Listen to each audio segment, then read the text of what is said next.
Assalamualaikum warahmatullahi wabarakatuh. Perkenalkan, saya Yani Ayu Fitrianingrum, NIM B100180337. Di sini saya akan sedikit menjelaskan tentang hasil resume jurnal internasional dengan judul Green Human Resource Management in Pursuit of Environmentally Sustainable Business. Abstraksi dari jurnal ini membahas tren praktik human resource management hijau saat ini di perusahaan berdasarkan temuan dari beberapa studi, laporan survei, dan data sekunder dari web perusahaan. Ini juga memunculkan peran fungsi human resource management untuk menciptakan budaya hijau di perusahaan. Latar belakang jurnal ini yaitu domain bisnis asal mula Green Human Resource Management dengan peran perluasan fungsi HRM dalam mengejar bisnis yang ramah lingkungan.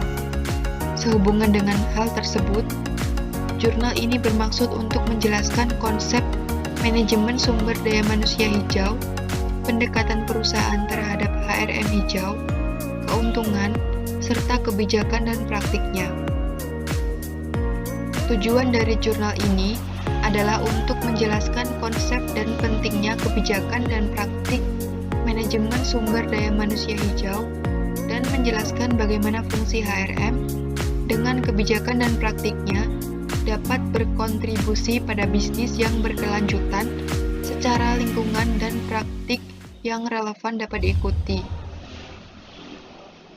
Responden di dalam jurnal ini yang pertama yaitu laporan survei, yang kedua data sekunder dari web perusahaan, yang ketiga hasil dari beberapa studi.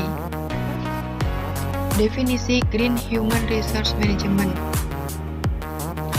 adalah penggunaan kebijakan, filosofi, dan praktik HRM untuk mempromosikan penggunaan sumber daya manusia yang berkelanjutan dan mencegah bahaya yang timbul dari masalah lingkungan dalam organisasi bisnis.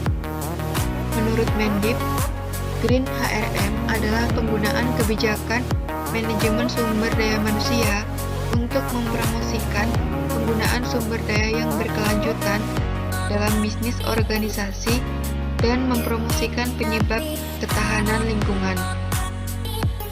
Signifikansi HRM hijau.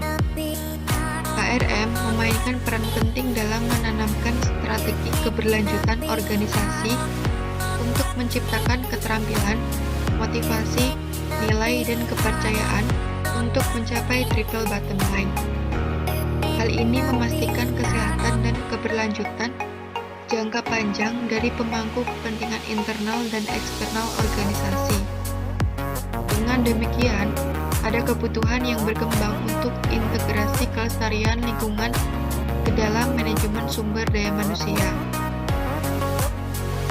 Praktik HRM hijau.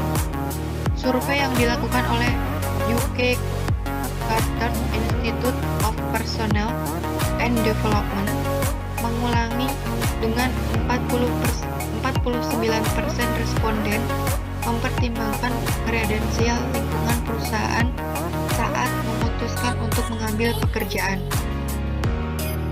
Faktanya, temuan survei CEPD terhadap 1.000 responden menunjukkan bahwa 47% profesional human resource merasa bahwa pendekatan hijau yang kuat dari perusahaan akan membuat karyawan lebih suka bekerja untuk mereka juga, dan juga 46% menyatakan bahwa memiliki pendekatan hijau akan membantu menarik calon karyawan.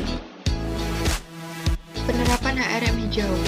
Berdasarkan studi Fayasi et al., ditemukan bahwa penghalang terpenting untuk penerapan HRM hijau adalah kurangnya rencana komprehensif untuk menerapkan HRM hijau. Selain itu, penolakan staf dikenal sebagai penghalang terkecil di antara faktor-faktor lainnya. Menurut Jackson and Shaw, merancang dan mengevaluasi HRM hijau yang efektif memerlukan pemahaman tentang konsekuensi hijau yang terkait dengan operasi organisasi, rantai pasokan, proses distribusi, perilaku pelanggan, siklus hidup produk, dan lain-lain, yang membuat implementasi menjadi kompleks. Peran fungsi SDM terhadap HRM hijau dalam mengajar bisnis yang berkelanjutan di lingkungan karyawan. Yang pertama, rekrutmen dan seleksi. Proses rekrutmen dan seleksi harus mempertimbangkan persyaratan kompetensi jangka panjang perusahaan. Budaya lingkungan perusahaan dari suatu perusahaan harus diintegrasikan dengan proses rekrutmen. Yang kedua, sistem manajemen kerja.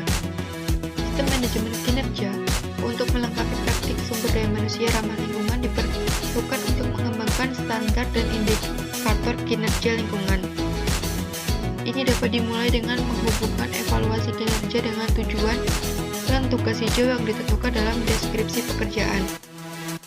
Yang ketiga, pelatihan dan pengembangan. Pelatihan induksi untuk karyawan baru harus mencakup program orientasi hijau yang memungkinkan karyawan memahami kebijakan dan praktik hijau perusahaan dan juga sejalan dengan tujuan hijau perusahaan. Kesimpulan dari jurnal ini yaitu ide dan konsep hijau mulai berkumpul dalam ruang sumber daya manusia, seringkali melengkapi inisiatif berbasis keberlanjutan yang ada.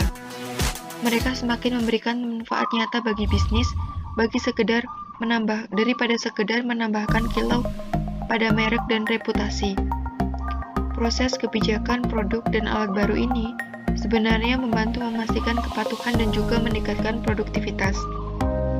Dalam hal ini, makalah ini dengan demikian menunjukkan bagaimana fungsi HRM dengan kebijakan dan praktiknya dapat berkontribusi pada bisnis yang berkelanjutan secara lingkungan.